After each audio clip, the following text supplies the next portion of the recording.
ക്യാപ്സ്യൂളിന്റെ 5ാമത്തെ എപ്പിസോഡിലേക്ക് എല്ലാവർക്കും സ്വാഗതം. കഴിഞ്ഞ 4 എപ്പിസോഡുകളിലായി സക്സസ് എങ്ങനെ നേടിയെടുക്കാം, അതിന് ശ്രദ്ധിക്കേണ്ട കാര്യങ്ങളെക്കുറിച്ചായിരുന്നു നാം ചർച്ച ചെയ്തത്.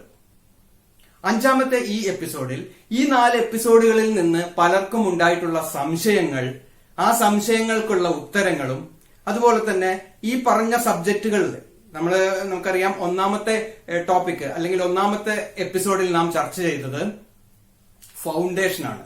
ഒരു സക്സസിന്റെ അടിത്തറ. നേരത്തെ സൂചിപ്പിച്ച പോലെ തന്നെ ഒരു വീട് നിർമ്മിക്കുന്നതിന് ആദ്യം ചെയ്യേണ്ടത് എന്താണ്?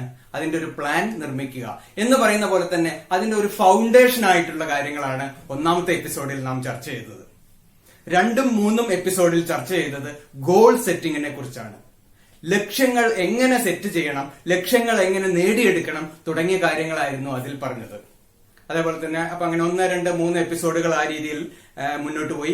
4ാമത്തെ എപ്പിസോഡിൽ സമയത്തിന്റെ പ്രാധാന്യത്തെക്കുറിച്ചും സമയം എങ്ങനെ മാനേജ് ചെയ്യണം തുടങ്ങിയ കാര്യങ്ങളായിരുന്നു 4ാമത്തെ എപ്പിസോഡിൽ ചർച്ച ചെയ്തത്. ഈ എപ്പിസോഡുകളിൽ നിന്നെല്ലാം പലരും എന്നെ നേരിട്ട് കോണ്ടാക്ട് ചെയ്തു, പല സംശയങ്ങളും എന്നോട് ചോദിച്ചു. പല വിഭാഗപ്പെട്ട ബിസിനസ്സുകാര്, അതേപോലെ തന്നെ വിദ്യാർത്ഥികള്, മറ്റ് അധ്യാപകര് എന്ന് വേണ്ട ഈ ജീവിതത്തിലെ പല മേഖലകളിൽ പ്രവർത്തിക്കുന്നവരും എന്നോട് സംസാരിക്കുകയുണ്ടായി. അപ്പൊ ഇതിന്റെ എല്ലാത്തിന്റെയും വെളിച്ചത്തിൽ കുറച്ച് കാര്യങ്ങളാണ് ഇനി ഈ ഒരു എപ്പിസോഡിൽ പറയാൻ ഉദ്ദേശിച്ചിട്ടുള്ളത്. അതിലൊരു സുഹൃത്ത് ചോദിച്ച ഒരു ചോദ്യം ഇതായിരുന്നു: ഗോൾ സെറ്റിങ്ങിനെ കുറിച്ച് കുറച്ചുകൂടെ ഒന്ന് വ്യക്തമാക്കണമെന്ന് സൂചിപ്പിക്കുകയുണ്ടായി. അപ്പൊ ആദ്യം അതിനെ കുറച്ചുകൂടെ ക്ലാരിറ്റി നൽകാൻ ഉദ്ദേശിക്കുകയാണ്. അത് കുറെ കൂടെ സിംപ്ലിഫൈ ചെയ്ത് ഞാൻ ആദ്യത്തെ എപ്പിസോഡിൽ പറഞ്ഞു, ഒരു റെയിൽവേ റിസർവേഷൻ ടിക്കറ്റ് പോലെ ആയിരിക്കണം ഗോളുകൾ എന്നാണ്. അത്രയും വ്യക്തതയുള്ളതായിരിക്കണം എന്ന് പറഞ്ഞു. അതുപോലെ തന്നെ ഗോൾ സെറ്റിങ്ങിനെ കുറിച്ച് പറയുന്ന മറ്റൊന്നാണ് ഗോൾസ് മസ്റ്റ് ബി സ്മാർട്ട് എന്ന് പറയും. SMART, smart. S for specific. സ്മാർട്ടിലെ 2ാമത്തെ M for measurable, A for adjustable, R for realistic and T for time bound. ഇങ്ങനെ SMART, goals must be smart എന്ന് പറയാറുണ്ട്. അപ്പൊ അതിൽ ആദ്യം വരുന്നതാണ് സ്പെസിഫിക്. സ്പെസിഫിക് മുമ്പുള്ള എപ്പിസോഡിൽ പറഞ്ഞു തന്നെയാണ്. ഒരു റെയിൽവേ റിസർവേഷൻ ടിക്കറ്റിനെ കുറിച്ച് തന്നെ ഓർത്താൽ മതി. എല്ലാം കംപ്ലീറ്റ് ചെയ്ത്, അതായത് വ്യക്തതയുള്ളതായിരിക്കണം ഗോളുകൾ. എന്ന് തുടങ്ങണം, എന്ന് അവസാനിക്കണം, ഡെഡ് ലൈൻ, അതാണ് ഏറ്റവും പ്രധാനപ്പെട്ടത്. എന്ന് അവസാനിക്കണം, ഏത് സമയത്തിനുള്ളിൽ ആ ഗോള് നമുക്ക് നേടിയെടുക്കണം, അങ്ങനെ സ്റ്റാർട്ടിംഗ് പോയിന്റ്, എൻഡിങ് പോയിന്റ്. അതേപോലെ തന്നെ manageable steps. Break the goals into manageable steps. That's very very important. ഈ ഒരു ദിവസം തുടങ്ങി ഈ ഒരു ദിവസം അവസാനിക്കുകയാണെന്നുണ്ടെങ്കിൽ ഈ തുടക്കം മുതൽ അവസാനം വരെ ഉള്ള സമയം എങ്ങനെ മാനേജ് ചെയ്യണം, ഓരോ ദിവസം എങ്ങനെ നാം മുന്നോട്ട് പോകണം, എന്തൊക്കെ കാര്യങ്ങൾ ചെയ്യണം, that is very very important. അപ്പൊ അതെല്ലാം ചേർത്താണ് സ്പെസിഫിക് എന്നുള്ള ഒരു വാക്കുകൊണ്ട് ഉദ്ദേശിച്ചിട്ടുള്ളത്. 2ാമതായിട്ട് വരുന്നത് മെഷറബിൾ എന്ന് പറയും. സ്പെസിഫിക് കഴിഞ്ഞാൽ മെഷറബിൾ. മെഷറബിൾ എന്ന് പറഞ്ഞു കഴിഞ്ഞാൽ ഞാൻ ആദ്യം തന്നെ പറഞ്ഞു, if you cannot measure it, you cannot manage it. നിങ്ങൾക്ക് മെഷർ ചെയ്യാൻ കഴിയുന്നില്ലെങ്കിൽ, നിങ്ങൾക്ക് അളക്കാൻ കഴിയുന്നില്ലെങ്കിൽ നിങ്ങൾക്ക് ഒരിക്കലും അത് മാനേജ് ചെയ്യാൻ സാധിക്കില്ല. അപ്പോൾ അത് അളക്കാനുള്ള ടൂളാണ് 1ാമത്തെ എപ്പിസോഡിൽ പറഞ്ഞ ഫൗണ്ടേഷൻ, ആ ചാർട്ട്. ആ ചാർട്ട് വെച്ച് നമ്മൾ ഇത് അളന്നുകൊണ്ടേയിരിക്കണം. അപ്പോഴാണ് അതിന്റെ ഒരു ബ്യൂട്ടി, അതിന്റെ ഒരു മനോഹാരിത നമുക്ക് ഫീൽ ചെയ്യാൻ കഴിയുക. ഓരോ ഭാഗമായും നമുക്ക് എന്ത് ചെയ്യാൻ കഴിയും?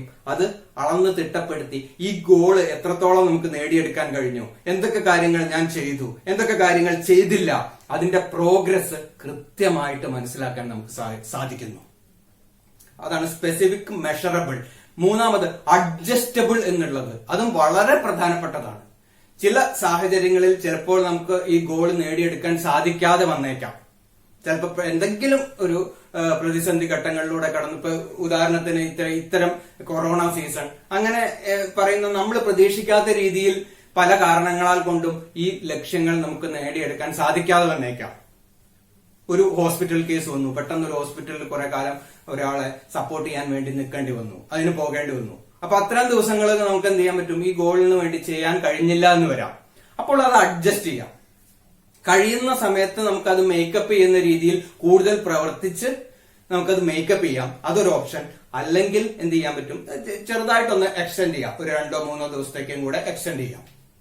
അടുത്ത മാസം 15-ാം തീയതി കംപ്ലീറ്റ് ചെയ്യേണ്ട ഡെഡ് ലൈൻ ഒരു 20-ാം തീയതിക്കായിട്ട് ചെറുതായിട്ട് എക്സ്റ്റെൻഡ് ചെയ്യാം. ഇങ്ങനെയൊക്കെയുള്ള ചെറിയ ചെറിയ അഡ്ജസ്റ്റ്മെന്റുകൾ നമുക്ക് ചെയ്യാം. അഡ്ജസ്റ്റ്മെന്റ് എന്ന് പറയുമ്പോൾ അത് വളരെ പ്രധാനപ്പെട്ടതാണ്. ഒരിക്കലും ആ ഗോളിൽ നിന്ന് ക്വിറ്റ് ചെയ്യുകയല്ല നമ്മൾ ചെയ്യുന്നത്. ഈ ഗോൾ എനിക്ക് സാധിക്കില്ല എന്ന് പറഞ്ഞ് പിന്മാറുകയല്ല വേണ്ടത്. മറിച്ച് എന്ത് ചെയ്യണം, ആ ഗോൾ നേടിയെടുക്കാൻ വേണ്ടി എന്തൊക്കെ കാര്യങ്ങൾ ശ്രദ്ധിക്കാം, എന്തൊക്കെ കാര്യങ്ങൾ ശ്രദ്ധിച്ചാൽ അതിൽ വേണ്ട ആവശ്യത്തിനുള്ള മാറ്റങ്ങൾ വരുത്തിക്കൊണ്ട് കൂടുതൽ ശക്തമായിട്ട് മുന്നോട്ട് പോവുകയാണ് വേണ്ടത്. അതാണ് അഡ്ജസ്റ്റബിൾ എന്നുള്ള വാക്കുകൊണ്ട് ഉദ്ദേശിച്ചിട്ടുള്ളത്. സ്പെസിഫിക് ആയി, മെഷറബിൾ ആയി, അഡ്ജസ്റ്റബിൾ ആയി, SMA. പിന്നെ അടുത്ത് വരുന്ന R ആണ്. R എന്ന് പറഞ്ഞു കഴിഞ്ഞാൽ റിയലിസ്റ്റിക് എന്ന് പറയും. റിയലിസ്റ്റിക് എന്ന് പറഞ്ഞു കഴിഞ്ഞാൽ ഒരിക്കലും എത്തിപ്പിടിക്കാൻ പറ്റാത്ത രീതിയിലുള്ളതാവരുത്. പറഞ്ഞു മനസ്സിലായല്ലോ? നമ്മൾ ഇപ്പൊ നിൽക്കുന്ന അവസ്ഥ മനസ്സിലാക്കി ഒരിക്കലും എനിക്ക് നേടിയെടുക്കാൻ കഴിയാത്ത രീതിയിലുള്ള ഒരു വലിയ ഗോൾ എന്ന് പറഞ്ഞു കഴിഞ്ഞാൽ പലപ്പോഴും അത് ഇമ്പോസിബിൾ ആണ്. അതേപോലെ തന്നെ വളരെ വേഗത്തിൽ നേടിയെടുക്കാൻ പറ്റുന്നതും ആകരുത്. ഇതിന്റെ രണ്ടിന്റെയും ഇടയിലുള്ള ആ ഒരു അവസ്ഥ, ഇടയിലുള്ള ആ ഒരു സ്റ്റേജിനെയാണ് റിയലിസ്റ്റിക് എന്ന് പറയുന്നത്. So goals must be realistic. നമ്മൾ എന്താണെന്ന് മനസ്സിലായി, നാം എവിടെ നിൽക്കുന്നു എന്ന് മനസ്സിലായി, എനിക്ക് എന്തൊക്കെ ചെയ്യാൻ സാധിക്കും എന്നുള്ളത് വ്യക്തമായി മനസ്സിലാക്കിക്കൊണ്ട് ഒരിക്കലും നേടിയെടുക്കാൻ പറ്റാത്ത രീതിയിലുള്ള ഉയരങ്ങളിലുള്ളതാവരുത്. അതേപോലെ തന്നെ തീരെ അത് വളരെ എളുപ്പത്തിൽ നേടാൻ പറ്റുന്നതും ആവരുത്. ഇതിന്റെ രണ്ടിലെ ഇടയിലുള്ള ഒരു സ്റ്റേജാണ് realistic. So goals must be realistic. SMARI and T for time bound. നമ്മൾ ബിസിനസ്സിലൊക്കെ പറയും ടൈം ഈസ് മണി. സമയബന്ധിതമായിട്ടാണ് കാര്യങ്ങളെല്ലാം മുന്നോട്ട് പോകേണ്ടത്. അപ്പൊ എന്നെങ്കിലും ഒരു ഗോൾ അച്ചീവ് ചെയ്യുക എന്നുള്ളതിൽ വലിയ പ്രസക്തിയൊന്നുമില്ല. ഉദ്ദേശിച്ച സമയത്ത് അത് നേടിയെടുക്കാൻ സാധിക്കുന്നുണ്ടോ എന്നുള്ളതാണ് വളരെ പ്രധാനപ്പെട്ട ഒന്ന്. സോ ടൈം ബൗണ്ടഡ് അല്ലെങ്കിൽ ഈ ഗോൾസ് കൊണ്ട് പ്രത്യേകിച്ച് ഒരു അർത്ഥമില്ല. ഏതെങ്കിലും ഒരു കാലത്ത് നമ്മൾ എന്തെങ്കിലുമൊക്കെ ചെയ്തു തീർക്കുന്നു എന്നുള്ള രീതിയിൽ ഉള്ള ഒരു യാത്രയായി മാറുന്നു. ഇതാണ് സ്മാർട്ട് ഗോൾസ് എന്ന് പറയുന്നത്. ഞാൻ ഒന്നുകൂടി റിപ്പീറ്റ് ചെയ്യാം. S for specific. സ്പെസിഫിക് എന്ന് പറയുമ്പോൾ റെയിൽവേ റിസർവേഷൻ ടിക്കറ്റിനെ കുറിച്ച് നിങ്ങൾ ഓർക്കുക. റെയിൽവേ റിസർവേഷൻ ടിക്കറ്റിൽ പറഞ്ഞ കാര്യങ്ങളെ പോലെ തന്നെ വ്യക്തതയുള്ളതായിരിക്കണം. സ്പെസിഫിക്, മെഷറബിൾ, അളക്കാൻ സാധിക്കണം, അളന്നുകൊണ്ടേയിരിക്കണം, അളന്ന് തിട്ടപ്പെടുത്തിക്കൊണ്ടേയിരിക്കണം. അഡ്ജസ്റ്റബിൾ, എന്തെങ്കിലും ഒരു അഡ്ജസ്റ്റ്മെന്റ് നമുക്ക് ചെയ്യാൻ പറ്റുന്നുണ്ട്, പെട്ടെന്ന് നമുക്ക് ചെയ്യാൻ കഴിയുമെന്ന് വിചാരിച്ച പോലെ സാധിക്കുന്നില്ല എങ്കിൽ അതിന്റെ സമയമൊക്കെ ഒന്ന് ചെറിയ അങ്ങോട്ടും ഇങ്ങോട്ടൊക്കെ ഒന്ന് അഡ്ജസ്റ്റ് ചെയ്തിട്ട് അത് ആവശ്യത്തിലുള്ള ഒരു അഡ്ജസ്റ്റ്മെന്റ് ഒക്കെ വരുത്തി അത് നേടിയെടുക്കാനുള്ള രീതിയിൽ മുന്നോട്ട് പോവുക. റിയലിസ്റ്റിക്, അതായത് നമുക്ക് നേടാൻ കഴിയുന്ന രീതിയിലായിരിക്കണം. പറയില്ലേ, ചെറിയ രീതിയിലുള്ള ഇംപ്രൂവ്മെന്റ്. നമ്മളിപ്പോ ഇവിടെ നിൽക്കുകയാണെന്നുണ്ടെങ്കിൽ വളരെ വലിയൊരു തലത്തിലേക്ക് ടാർഗറ്റ് ചെയ്യുന്നത് സ്റ്റെപ്പ് ബൈ സ്റ്റെപ്പ് ആയിട്ടേ പറ്റുള്ളൂ. ടാർഗറ്റ് ചെയ്യുന്നതുകൊണ്ട് കുഴപ്പമില്ല, പക്ഷെ അതിനനുസരിച്ചുള്ള സമയം കൂടെ സെറ്റ് ചെയ്യണം. അപ്പൊ സ്റ്റെപ്പ് ബൈ സ്റ്റെപ്പ് ആയിട്ട് മുന്നോട്ട് കൊണ്ടുപോകാനുള്ളതാണ്. ആ ഒരു രീതിയിൽ റിയലിസ്റ്റിക് ആയിരിക്കണം. ആൻഡ് ഫൈനലി ടൈം ബൗണ്ടഡ് ആയിരിക്കണം. ഇതും 2-3 എപ്പിസോഡിൽ പറഞ്ഞ കാര്യങ്ങളും കൂടെ ചേരുമ്പോൾ ഗോൾ സെറ്റിംഗിനെ കുറിച്ച് കൂടുതൽ വ്യക്തത നിങ്ങൾക്ക് ലഭിക്കുന്നു. ഗോൾ സെറ്റിംഗിനെ കുറിച്ച് വളരെ പ്രധാനപ്പെട്ട 2 കാര്യങ്ങൾ കൂടി ഈ അവസരത്തിൽ സൂചിപ്പിക്കട്ടെ. ഒന്ന്, you are never too old to set a new goal. പ്രായം അല്ലെങ്കിൽ നമ്മളുടെ പ്രായം ഒരിക്കലും ഒരു തടസ്സമല്ല. ഒരു വലിയ ലക്ഷ്യങ്ങൾക്കോ അല്ലെങ്കിൽ വലിയ പ്രസക്തമായ ചലഞ്ചിങ് ആയിട്ടുള്ള പല കാര്യങ്ങളും നേടിയെടുക്കുന്നതിന് വേണ്ടിയിട്ടുള്ള വലിയ വലിയ ലക്ഷ്യങ്ങൾ സെറ്റ് ചെയ്യുന്നതിന് പ്രായം ഒരിക്കലും ഒരു തടസ്സമല്ല. You are never too old to set a new goal. രണ്ടാമത് വളരെ പ്രസക്തമാണ്. A goal without a plan is just a wish.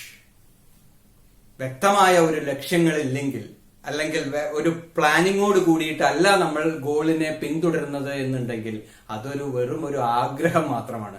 ആഗ്രഹിക്കുന്ന പല ആളുകളുണ്ട്, പലതും ചെയ്യണം, അങ്ങനെ ചെയ്യണം, പലതും ആഗ്രഹിച്ചിരിക്കുന്ന ലക്ഷക്കണക്കിന് ആളുകളുടെ കൂട്ടത്തിൽ ഒരാളായി മാറുന്നു നമ്മൾ. മുൻ എപ്പിസോഡുകളിൽ പറഞ്ഞു വളരെ കുറച്ച് ആളുകൾ മാത്രമേ ഇന്ന് ലോകത്തിൽ ഗോളുകൾ സെറ്റ് ചെയ്യുന്നുള്ളൂ എന്ന്. ആ രീതിയിൽ വളരെ കുറച്ച് ആളുകൾക്ക് മാത്രമേ ഗോൾ സെറ്റ് ചെയ്യാനും അത് നേടിയെടുക്കാനും സാധിക്കുന്നുള്ളൂ എന്ന്. കാരണം എന്താണ്?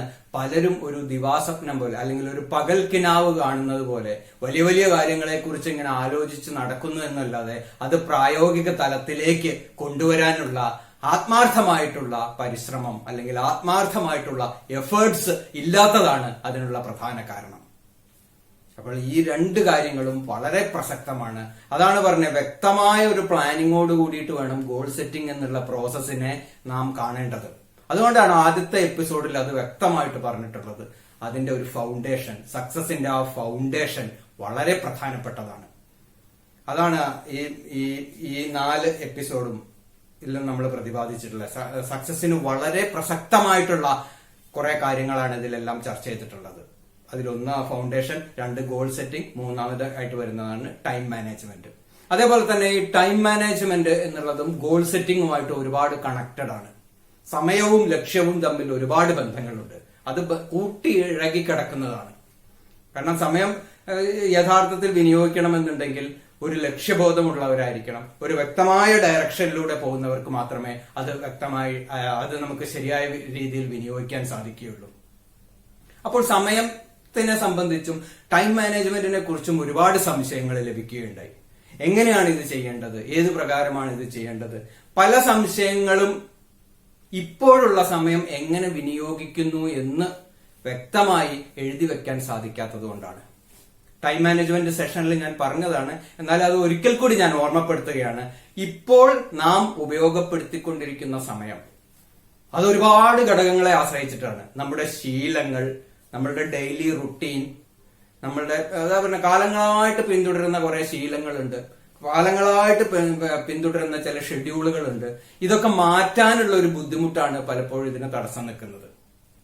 അപ്പൊ അത് വ്യക്തമായി നമുക്ക് എഴുതി വെക്കാൻ കഴിഞ്ഞാൽ, അതാണ് പറഞ്ഞത്, ഒരാഴ്ചത്തെ ഏറ്റവും ചുരുങ്ങിയത് കഴിഞ്ഞ ഒരു 15 ദിവസത്തെ റുട്ടീൻ നമുക്ക് എഴുതാൻ കഴിഞ്ഞാൽ, കൃത്യമായിട്ട് എഴുതാൻ കഴിഞ്ഞാൽ, ഇന്ന ദിവസം അല്ലെങ്കിൽ രാവിലെ എത്ര സമയത്ത് എഴുന്നേറ്റു, ഇന്ന കാര്യങ്ങൾ ചെയ്യുന്നു, 1 by 1 ആയിട്ട് നമുക്ക് എഴുതി, അങ്ങനെ രാത്രി കിടക്കുന്നത് വരെയുള്ള സമയം 1 by 1 ആയിട്ട് എങ്ങനെ വിനിയോഗിച്ചു എന്ന് നമുക്ക് എഴുതി വെക്കാൻ കഴിഞ്ഞാൽ, അതാണ് ടൈം മാനേജ്മെന്റിന് ഏറ്റവും പ്രസക്തമായിട്ടുള്ള കാര്യം. അത് എഴുതാൻ, കാരണം അവയർനെസ് ആണ് ഇമ്പോർട്ടന്റ്. നമ്മൾ അതിനെക്കുറിച്ച് അവയർ ആവുക എന്നുള്ളതാണ് അതിൽ ഏറ്റവും പ്രധാനപ്പെട്ട കാര്യങ്ങൾ. ഇതൊരു അവയർനെസ് ഇല്ലാതെ പോകുന്നതാണ്. കാലങ്ങളായിട്ട് നമ്മളിങ്ങനെ ചെയ്തുകൊണ്ടിരിക്കുന്നതാണ്. രാവിലെ എഴുന്നേൽക്കുന്നു, പല കാര്യങ്ങൾ ചെയ്യുന്നു, കുറച്ച് പുസ്തകങ്ങൾ എന്തെങ്കിലുമൊക്കെ വായിക്കുന്നു, കുറെ നേരം മൊബൈലിൽ മറ്റു പല കാര്യങ്ങൾ ചെയ്യുന്നു, ന്യൂസ് പേപ്പർ വായിക്കുന്നു എന്ന് പറഞ്ഞ പോലെ വേറെ കുറെ ബിസിനസ്സുകാരനാണെങ്കിൽ ബിസിനസ് റിലേറ്റഡ് ആയിട്ടുള്ള കുറച്ച് കാര്യങ്ങൾ ചെയ്യുന്നു. സ്റ്റുഡൻസ് ആണെന്നുണ്ടെങ്കിൽ കുറച്ച് അതൊക്കെ ഇരുന്ന് എന്തൊക്കെ കുറെ വായിക്കുന്നു. എല്ലാ സബ്ജക്റ്റുകളും വായിക്കുന്നില്ല, ചില സബ്ജക്റ്റുകളൊക്കെ വായിക്കുന്നു, ഇഷ്ടപ്പെട്ട സബ്ജക്റ്റുകളൊക്കെ വായിക്കുന്നു എന്ന് വേണ്ട, ഇതെല്ലാം നമ്മളുടെ ഒരു റുട്ടീനാണ്. അപ്പൊ ഞാൻ നേരത്തെ പറഞ്ഞു, നമ്മുടെ സബ് കോൺഷ്യസ് മൈൻഡിന്റെ ഏറ്റവും വലിയൊരു പ്രത്യേകത എന്ന് പറഞ്ഞാൽ അതൊരു കംഫർട്ട് സോൺ ഇഷ്ടപ്പെടുന്നു എന്നുള്ളതാണ്. ഒരു കംഫർട്ട് സോണിൽ ഇരിക്കാനും ചെയ്ത കാര്യങ്ങൾ അത് തന്നെ പിന്തുടർന്നു പോകാനും ഇഷ്ടപ്പെടുന്ന ഒന്നാണ് നമ്മുടെ സബ് കോൺഷ്യസ് മൈൻഡ്. അപ്പൊ സബ് കോൺഷ്യസ് മൈൻഡിന് ആ രീതി തുടരാനുള്ള ഒരു പ്രചോദനം സബ് കോൺഷ്യസ് മൈൻഡിന്റെ ഭാഗത്തുനിന്ന് നമുക്ക് കിട്ടിക്കൊണ്ടേയിരിക്കും. അതിൽ നിന്നൊന്ന് വേറിട്ട് ചിന്തിക്കാൻ പലപ്പോഴും ബുദ്ധിമുട്ടാണ്. ഇതാണ് പലപ്പോഴും ടൈം മാനേജ്മെന്റിനെ വിഘാതം സൃഷ്ടിക്കുന്ന ഒന്ന്. ടൈം മാനേജ്മെന്റ് ശരിയായി ചെയ്യാൻ പറ്റാത്തതിനുള്ള ഒരു പ്രധാനപ്പെട്ട കാരണം ഇതാണ്. പറഞ്ഞല്ലോ, ചേഞ്ച്, മാറ്റം ഉൾക്കൊള്ളാനും അതിനനുസരിച്ച് മുന്നോട്ട് പോകാനും സാധിക്കാത്ത ഒരു അവസ്ഥ. അപ്പൊ സമയം, ടൈം മാനേജ്മെന്റിലെ the most important thing is നമ്മൾ ഇപ്പോൾ എന്താണ് ചെയ്തുകൊണ്ടിരിക്കുന്നത്. ഇപ്പോഴുള്ള ഓരോ സമയവും, ഓരോ മിനിറ്റും, ഓരോ മണിക്കൂറുകളും കഴിഞ്ഞ കുറെ കാലങ്ങളായിട്ട് എങ്ങനെ വിനിയോഗിക്കുന്നു എന്നുള്ളത് വ്യക്തമായി എഴുതി വെക്കാൻ കഴിഞ്ഞാൽ അത് തന്നെ ഒരു വലിയൊരു മാറ്റത്തിനുള്ള തുടക്കമാണ്. അങ്ങനെ എഴുതി വെക്കാൻ കഴിയുന്നതോടൊപ്പം തന്നെ കഴിഞ്ഞ എപ്പിസോഡിൽ സൂചിപ്പിച്ചത് അല്ലെ, സക്സസ് ക്യാപ്സ്യൂൾ എപ്പിസോഡ് നമ്പർ 4, 4ാമത്തെ എപ്പിസോഡിൽ സൂചിപ്പിച്ച ആ 4 ക്വാഡ്രന്റ് ഉണ്ട്. Quadrant 1, quadrant 2, quadrant 3, quadrant 4. അപ്പൊ അതിൽ 2ാമത്തെ ക്വാഡ്രന്റിന് വളരെ പ്രാധാന്യം കൊടുക്കുക. 2ാമത്തെ ക്വാഡ്രന്റിൽ പരമാവധി കാര്യങ്ങൾ ഉൾപ്പെടുത്തിക്കൊണ്ട് നമുക്ക് മുന്നോട്ട് പോകാൻ കഴിഞ്ഞാൽ അതാണ് ടൈം മാനേജ്മെന്റ് നമ്മളെ ജീവിതത്തിന് ഒരു പുതിയൊരു അർത്ഥം നൽകുന്ന ഒന്നായി മാറുന്നു. ഞാൻ കഴിഞ്ഞ എപ്പിസോഡുകളിൽ പറഞ്ഞ ബ്രെയിനിന്റെ 2 ക്വാളിറ്റികളെ കുറിച്ച് പറഞ്ഞു. 2 ക്വാളിറ്റി എന്ന് പറഞ്ഞു, അതിനെ ഒന്ന് മാത്രമേ ഇതിന് മുമ്പുള്ള എപ്പിസോഡുകളിൽ പറഞ്ഞുള്ളൂ. ചിലരൊക്കെ സംശയം ചോദിച്ചു, ബ്രെയിനിന് 2 സവിശേഷതകൾ ഉണ്ട് എന്ന് സൂചിപ്പിച്ചല്ലോ, അതിൽ 1 മാത്രമേ പറഞ്ഞുള്ളൂ എന്ന് പറഞ്ഞല്ലോ അല്ലെ. ആ 2 സവിശേഷതകൾ 1 പറഞ്ഞല്ലോ, കംഫർട്ട് സോൺ ഇഷ്ടപ്പെടുന്നു എന്നുള്ളതാണ് ബ്രെയിനിന്റെ ഒരു ആക്ഷൻ, അതിനനുസരിച്ചിട്ടുള്ളതാണ്. പുതിയ പുതിയ കാര്യങ്ങൾ ഉൾക്കൊള്ളാനും മാറ്റം ഉൾക്കൊള്ളാനും ഇഷ്ടപ്പെടുന്നില്ല നമ്മളുടെ ബ്രെയിൻ എന്നുള്ളതാണ് ഒരു യാഥാർത്ഥ്യം. അതാണ് പല വീഡിയോകളും നമ്മൾ കണ്ടിട്ടുണ്ട്. രാത്രി ഉറക്കം വരുന്നില്ല, രാത്രി കൂടുതൽ ഉറക്കം വരുന്നതിന് എന്ത് ചെയ്യണം എന്നൊക്കെ പറയുമ്പോൾ ചിലർ പറഞ്ഞിട്ടുണ്ട് 1000 തൊട്ട് പുറകോട്ട് എണ്ണുക. 1000, 999, 998 എന്ന് കണ്ണടച്ച് കിടന്നുകൊണ്ട് ഇങ്ങനെ കൗണ്ട് ചെയ്യുക, പുറകോട്ട് കൗണ്ട് ചെയ്യുക, 1000 തൊട്ട് പുറകോട്ട് കൗണ്ട് ചെയ്യുക. അങ്ങനെ കുറെ അങ്ങ് എത്തിക്കഴിഞ്ഞാൽ നാം ഉറങ്ങിപ്പോകുന്നു എന്ന് പറയുന്നു.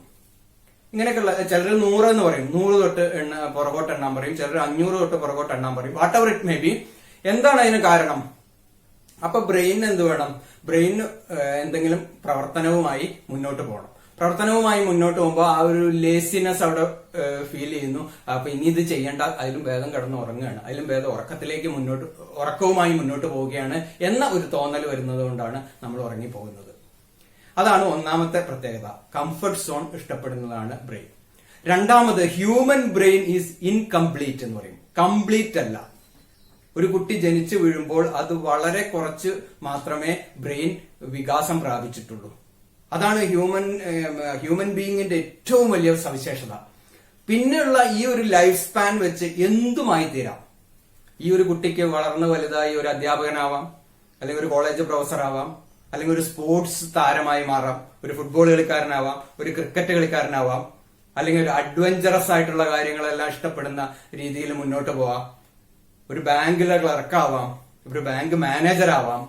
ഇങ്ങനെ ഏത് മേഖലകളിലേക്ക് വേണമെങ്കിലും തിരിയാം. അതാണ് പറഞ്ഞത്, ഹ്യൂമൻ ബ്രെയിൻ വളരെ കുറച്ച് വികാസം മാത്രമേ പ്രാപിച്ചിട്ടുള്ളൂ. ഹ്യൂമൻ ബ്രെയിൻ ഈസ് ഇൻകംപ്ലീറ്റ് എന്ന് പറയും. അപ്പോൾ ഈ ഒരു ലൈഫ് സ്പാൻ വെച്ചിട്ട് തന്നെ അത് എത്ര മികച്ചത് വേണമെങ്കിലും ആക്കാൻ സാധിക്കും നമുക്ക്. അതാണ് ഏറ്റവും വലിയൊരു സവിശേഷത.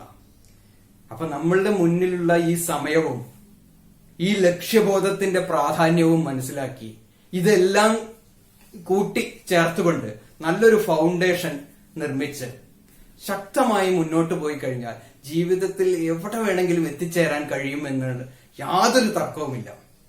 നമുക്ക് ഓരോരുത്തർക്കും അതിനുള്ള പൊട്ടൻഷ്യൽ ഉണ്ട്, നമുക്ക് ഓരോരുത്തർക്കും അതിനുള്ള കഴിവുകളുണ്ട്, നമുക്ക് ഓരോരുത്തർക്കും അതിനുള്ള പ്രാപ്തിയുണ്ട്. ശ്രദ്ധിക്കേണ്ടത് ഒറ്റ കാര്യം മാത്രമാണ്, ഒരു ഡയറക്ഷൻ ഉണ്ടാവണം. ഒരു വ്യക്തമായ ഡയറക്ഷൻ, അതാണ് ലക്ഷ്യങ്ങൾ. വ്യക്തമായ ഒരു ഡയറക്ഷൻ ഉണ്ടാവുമ്പോൾ നമുക്ക് ഈ കിട്ടിയിട്ടുള്ള കഴിവുകൾ, നമുക്ക് ഈ കിട്ടിയിട്ടുള്ള ഊർജം, അതെല്ലാം തന്നെ ആ ഒരു ഡയറക്ഷനിലേക്ക് കേന്ദ്രീകരിച്ച് മുന്നോട്ട് പോകാൻ സാധിക്കുന്നു. ഫോക്കസ് വളരെ പ്രധാനപ്പെട്ടതാണ്.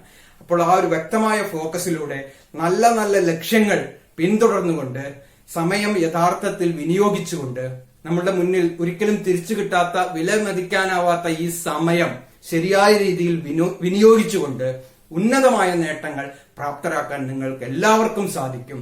അതിന് ഈ 5 എപ്പിസോഡും ഒരു സഹായകമാകട്ടെ എന്ന് ഞാൻ ആത്മാർത്ഥമായിട്ട് ആശംസിക്കുന്നു. പുതിയൊരു സബ്ജക്റ്റുമായി 6ാമത്തെ എപ്പിസോഡ് നമുക്ക് വീണ്ടും കാണാം. Till then, good bye.